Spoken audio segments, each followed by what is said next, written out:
Kita lanjut ya, kita bahas mereview dulu yang H4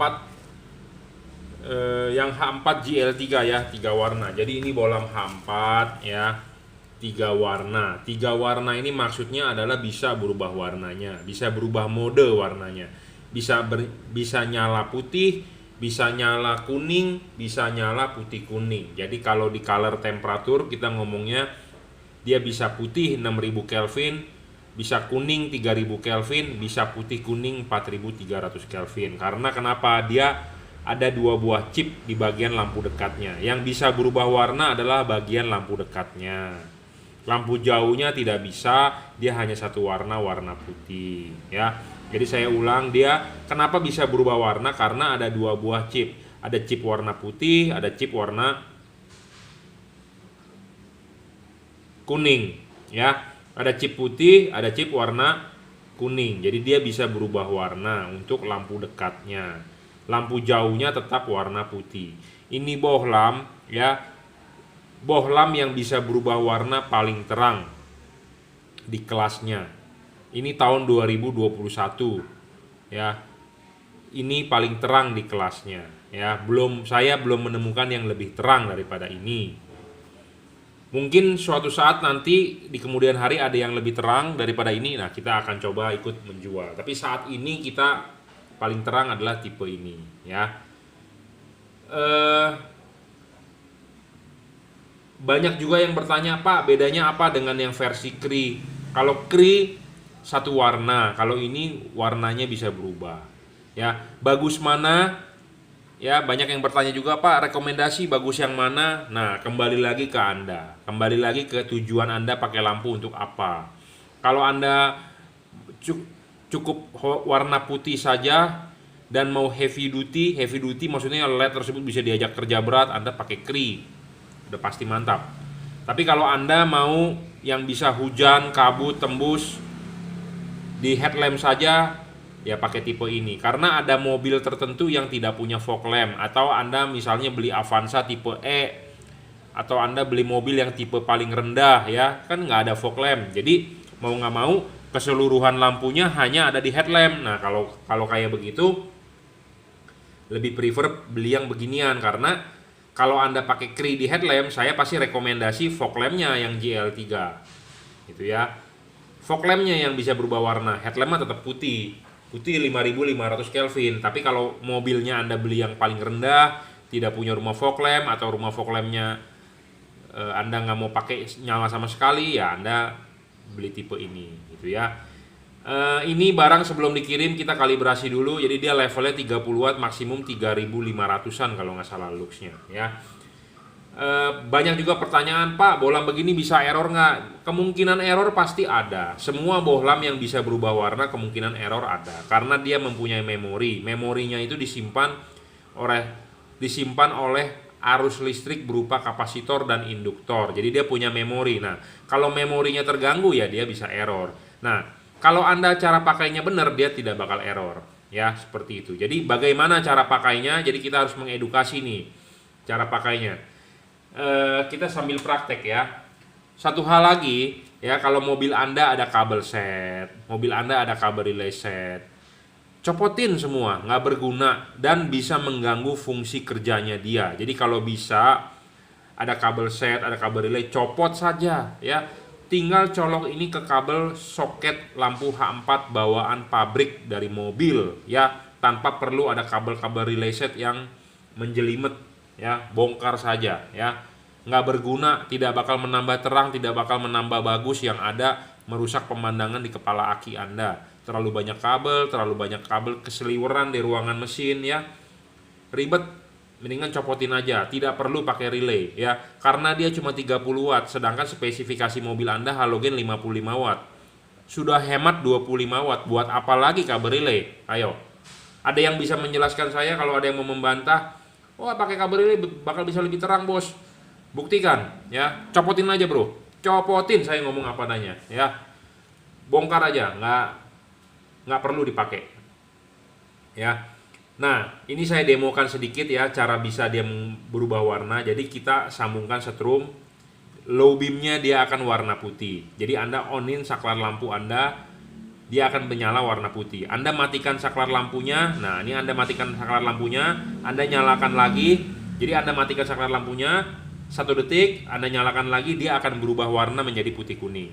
Anda matikan lagi saklar lampunya 1 detik, Anda nyalakan lagi, dia akan berubah warna kuning. Ya, seperti itu. Jadi satu putaran, satu sirkulasi modenya adalah pertama kali nyala putih. Nyala mode kedua adalah putih kuning, nyala mode ketiga kuning.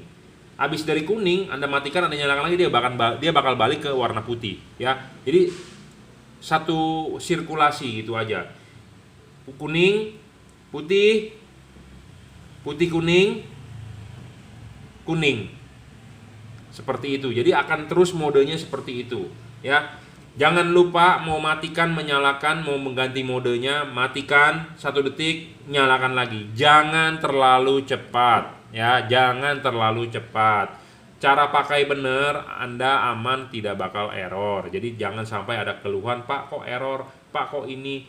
Ikuti cara pakai 1 detik, ya. Saya yakin kalau Anda cara pakainya benar, tidak bakal error, ya, seperti itu. Karena ini LED. Jujur terus terang, saya menjual LED bukannya hari ini ada barang kita langsung jual. Saya tidak berani seperti itu. Kita harus tes dulu, tes pasar, tes saya sendiri, tes durability. Di meja kita nyalakan 24 jam, bahkan 2 hari nonstop kita nyalakan. Kita cek wattnya, drop tidak? Tidak drop. Luxnya cek drop nggak? Tidak drop. Panasnya bisa dipegang tangan nggak? Atau berapa derajat? Harus dicek gitu ya. Jadi kita menjual barang bukannya barang sampah kita jual gitu ya. Saya nggak mau, makanya kita memilah-milah. Banyak jujur temen ya, importir LED, distributor LED meminta juragan lampu Jungki Wenas, Pak yuk jualin dong Pak LED saya. Kalau barangnya bagus saya mau jual, kalau barangnya nggak bagus gimana kita mau jual? Saya malu ya menawarkan barang jelek kok dijual, ya seperti itu. Jadi saya maunya yang bagus-bagus aja gitu ya. Soal garansinya juga, distributornya nggak ribet ya. Ada yang jualan LED distributornya ribet, ini itu untuk klaim garansi pusing juga bro. Kita jadinya bisa ribut sama customer, saya sebagai pedagang saya juga bisa ribut sama distributornya. Jadi kalau yang ribet-ribet begitu kita tidak mau juga gitu ya. Yang gampang-gampang aja. Customer pasti mau haknya adalah kalau rusak ditukar baru, intinya gitu. Kalau sudah tahu terbukti rusak ya tukar, itu aja, simple ya. Nah rusaknya itu kalau bolam 3 warna ya mati, bukannya error. Kadang-kadang tidak bisa berubah warna gara-gara Anda kesalahan sendiri, ya itu wajar ya. Tapi intinya so far so good ya tipe ini ya. Error memang ada laporan, cuman tidak signifikan. Anda gampang, Anda reset aja. Reset itu dalam arti kalau ternyata error warnanya berubah tidak sama, misalnya nih ini bolam pertama kali nyala warnanya putih, terus Anda ganti modenya, yang ini sudah berubah warna menjadi putih kuning, yang ini masih tetap warna putih. Gampang, nggak usah dicoba matikan nyalakan lagi karena tidak bakal sama. Karena kalau awalnya sudah tidak sama, kondisi startnya sudah nggak sama warnanya, Anda matikan nyala tidak bakal sama. Tidak bakal sama karena dia berdua tidak ada hubungan, tidak ada komunikasi. Dia hanya komunikasinya berupa setrum 0 atau 1. Jadi ada setrum 0, tidak ada setrum 0, ada setrum 12 volt, dia akan 1. Jadi kalau itu digit komputer ya, 0 atau 1. Jadi misalnya kalau dia ada setrum, dia akan nyala. Dimatikan, dinyalakan lagi, dia akan berubah modenya. Itu aja. Jadi dia tidak ada komunikasi. Jadi misalnya kalau dia sudah berubah warna, yang ini belum berubah warna, Anda matikan, nyalakan, dia tidak bakal sama. Bagaimana supaya sama? Anda matikan 3 menit, itu namanya ngereset. Reset, nyalakan lagi, Anda matikan lagi, nyalakan lagi, Anda mau mode apa, pasti dia akan normal. Ya, seperti itu. Jadi cara pakai harus benar, mestinya tidak ada error. Saya ngomongnya to the point, memang ada keluhan error, cuman saya jelaskan cara pakai, so far so good gitu ya. Karena ada orang yang nggak mengerti cara pakainya. Seperti tarik high beam, tidak boleh tarik high beam 1 detik kasar. Dia pasti akan error, dia akan shutdown, dia akan mati, dia akan shutdown, dia akan ngereset ya. Jadi cara pakainya harus benar, tidak boleh tarik high beam. Anda mau high beam boleh 1 detik 2 kali lah, tek tek gitu ya. Bukan seperti supir truk atau supir apa yang kalau high beam tuh wah betot gitu ya. Emang kayak main layangan gitu ya. Error bro ya. Jadi ada cara pakai yang harus dipatuhi. Jadi supaya aman ya seperti itu. Jadi ini saya jelaskan tadi ini saya sudah coba nyala. Kita coba yang satu lagi. Jadi ya yang bisa berubah warna adalah low beam ya. Nah kita akan demokan. Nah ini warnanya putih. Anda high beam nih. Ini Anda high beam. Dia akan warna putih ya. Pada saat mode putih kuning Anda high beam, dia akan warna putih. Pada saat mode warna kuning dia high beam tetap warna putih. Jadi high beamnya tetap warna putih. Ya, yang bisa berubah warna adalah versi low beam. Ya. Selalu saya sebutkan syarat bolam bagus, watt dan luxnya gede. Level dia di 30 watt. 3500 lux maksimum. Ya. Ini merupakan bolam yang berwarna paling terang saat ini yang saya temukan, yang saya cari-cari memenuhi syarat ya. 1 watt dan luxnya gede. Dia 30 watt, 3500 lux. Sebenarnya bukan 30 watt, 32 watt sebenarnya. Tapi kita lebih baik berbicara wattnya direndahkan, luxnya lebih direndahkan, tapi pas Anda pasang hasilnya lebih mantap. Dibandingkan banyak orang yang jualan di luar, di boxnya ditulis gede-gede, ditulis spesifikasinya indah-indah, tapi kenyataannya pas dipakai begini ya. Saya nggak mau Anda beli yang begitu. Saya juga tidak mau mendeskripsikan yang bagus-bagus tapi kenyataannya begini ya. Jadi kita ngomong apa adanya, to the point. 30 watt, 3500 lux. Kedua, harus stabil. Percuma kalau Anda beli yang wattnya awalnya doang gede, tapi pas dinyalain 5 menit aja dia udah ngedrop ya. Kita cari LED yang stabil bro ya. Adjustable terpenuhi bro ya, bisa di-adjust arah jam 11 jam 12 ya. Ada maksud tujuan tertentu supaya bisa di-adjustable. Di mana-mana kita mengkonversi halogen ke LED, jadi Anda perlu yang namanya bisa di-adjust. Itu lebih bagus dibandingkan fix. Ini bolam bisa di-adjust, jadi belilah bolam dengan syarat ketiga bisa di-adjustable, lebih bagus, terutama H4 yang mempunyai 2 buah fokus ya, fokus lampu dekat dan fokus lampu jauh.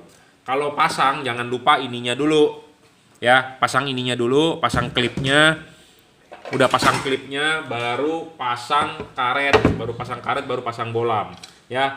Kaki 3 harus duduk dengan benar, pasang klipnya, pasang karet, baru pasang bolamnya ya. Kita akan demokan syarat ketiga itu, bolam bagus itu harus adjustable. Kenapa harus adjustable? Supaya ya jatuhnya sinar itu sebenarnya Anda masang ini itu diarahkan ke jam 11 atau tegak lurus begini. Kalau menurut Anda yang bagus bagaimana? Ya, ada orang bilang masangnya tegak lurus aja bro ke atas. Ada yang bilang begini, kalau saya sih bilangnya begini. Kenapa? Supaya bayangan gelapnya itu tidak ketemu di tengah, reflektor tengah.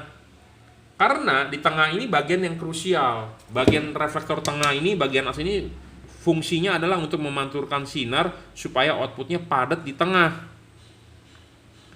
Ya, supaya padat di tengah. Ya.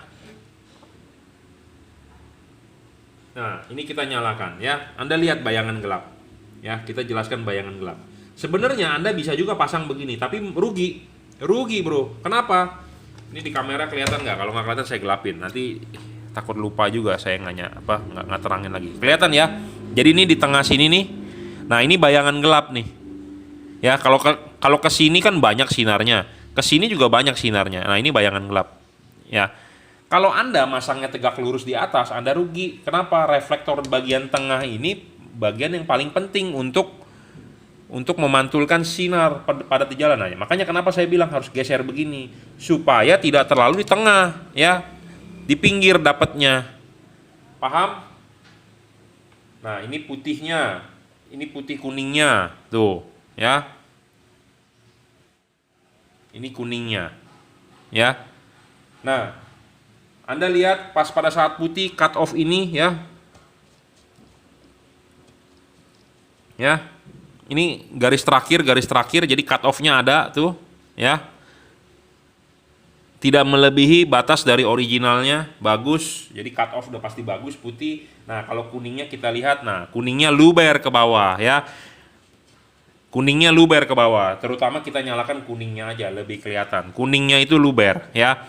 Jadi kuningnya itu lebih melebar melewati batas asli cut off reflektor low beam. Iya, betul. Kenapa? Kenapa demikian? Karena chip putih di bawah, chip kuningnya di atas, ya. Jadi ini ada chip. Sebentar, saya pasang dulu. Ini panas, saya demokan yang satunya lagi, ya, buat pegang-pegang.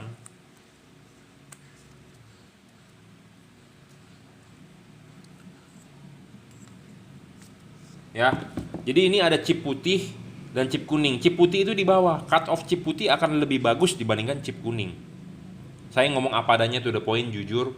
Ya, chip putih di bawah. Cut off akan lebih bagus. Kenapa? Karena tercover oleh payung ini, sedangkan kuningnya di atas. Jadi kuningnya akan lebih buyar, lebih blur. Kenapa seperti itu? Ya betul dong. Kita kalau dalam kondisi hujan atau Anda berkabut, ya tentu kita butuh pandangan yang semua aja di depan terbuka. Bener nggak? Logikanya seperti itu kan? Kenapa makanya ada warna kuning?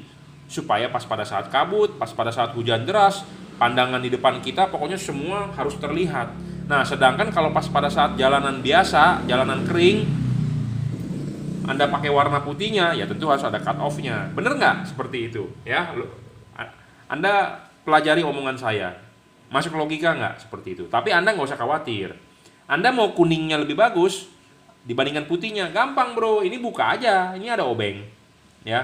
Ini ada obeng, tinggal dibalik. Jadi kuningnya yang di bawah, putihnya yang di atas, ya. Enak sekali bro bolam ini, adjustable, ya. Jadi kalau soal itu Anda mau bolak-balik, misalnya kalau Anda memang tinggal di dataran tinggi yang setiap hari sore turun kabut. Saya nggak tahu di daerah di mana ya. Kalau saya sih di Jakarta sih kagak pernah ketemu kabut. Mau hujan segede apapun nggak ada kabut karena di Jakarta ini panas. Mungkin kalau Anda tinggal yang di Dieng mungkin ya, tinggal yang di Lembang mungkin ya, atau di Malang yang tiap hari ada kabut. Nah, Anda bisa balik nih. Balik. Jadi kuningnya lebih diutamakan dipakai, putihnya lebih sebagai opsi kedua. Nah, itu bisa. Anda silakan konsultasi ke saya akan ajari cara baliknya. Ya, seperti itu. Syarat keempat, bolam bagus, serviceable. Bolam ini nggak bisa diservis bro. Kalau chipnya mati, buang. Semua kelas bolam CSP, chip-chip begini nggak bisa diservis. Ya, saya ngomong apa adanya, to the point. Ya. Syarat kelima, bayangan gelap harus kecil dan tidak terlalu gelap. Nah, bayangan gelap dia memang gelap dan besar. Kenapa? Karena chipnya chip CSP, chip PP. Semua kelas chip PP seperti ini. Ya, kita tunjukin. Tapi karena bohlam ini bisa adjustable, makanya syarat ketiga dan syarat kelima ini saling berkaitan. Karena dia bisa di adjustable, makanya kita bisa dia putar samping. Ya, bisa ke jam 11, jadi tidak di jam 12. Tapi Anda nggak perlu khawatir, walaupun dia jam 11 ininya, tapi cut off-nya tetap jam 12 karena abis ini sebelum barang dikirim akan kita papas nih ininya nih. Ya, supaya bisa horizontal, sebenarnya seperti itu ya. Nah, ini kita demokan bayangan gelap. Nah, bayangan gelapnya seperti ini ya. Tuh. Ya. Lebar memang. Kalau gelapnya sih masih remang-remang, tapi dia lebar. Karena kenapa? Tertutup oleh hidung ini ya. Karena chipnya mendem di dalam, tertutup oleh ini nih, hidung ini. Beda dengan yang versi Cree ya. Kalau versi Cree hidungnya itu mendem juga, tapi karena chipnya ada lensa, jadi lebih nongol. Jadi itulah membantu bayangan gelapnya tidak terlalu gelap dan kecil ya. Keenam, syarat tidak boleh storing. Bolam ini tidak storing ya, tidak storing. Saya jamin tidak storing. Heatsink ini soal syarat ketujuh, heatsink ini bagus bro. Ini agak panjang. Kenapa? Karena banyak ya pendinginan bolam itu kurang. Jadi begini, kan saya selalu bilang pasang dulu ininya, klipin, baru pasang karet. Nah, karet ini masuk di sini nih. Karet ini masuk di kaki 3 ya, ngunci begini, sudah ngunci, baru bolamnya masuk ya. Nah, ini masih terlihat itu heatsinknya ya. Jadi artinya angin niup ke sini masih bisa keluar angin, tapi kalau heatsinknya pendek, tertutup semua, itu yang menyebabkan angin tidak bisa keluar. Jadi intinya ini pendinginan masih mantap ya, masih mantap bro ya. Jadi soal syarat ketujuh kita sedang matangkan mana bolam-bolam yang bagus, mana bolam-bolam yang tidak. Ini ada heatsink, ada bolam yang tanpa heatsink loh, kipas aja begitu. Kenapa ada namanya heatsink sirip-sirip? Ini penting bro. Anda seperti lihat motor yang bukan pendinginan air ya, pendinginan udara seperti motor Tiger, Scorpio atau Harley ya.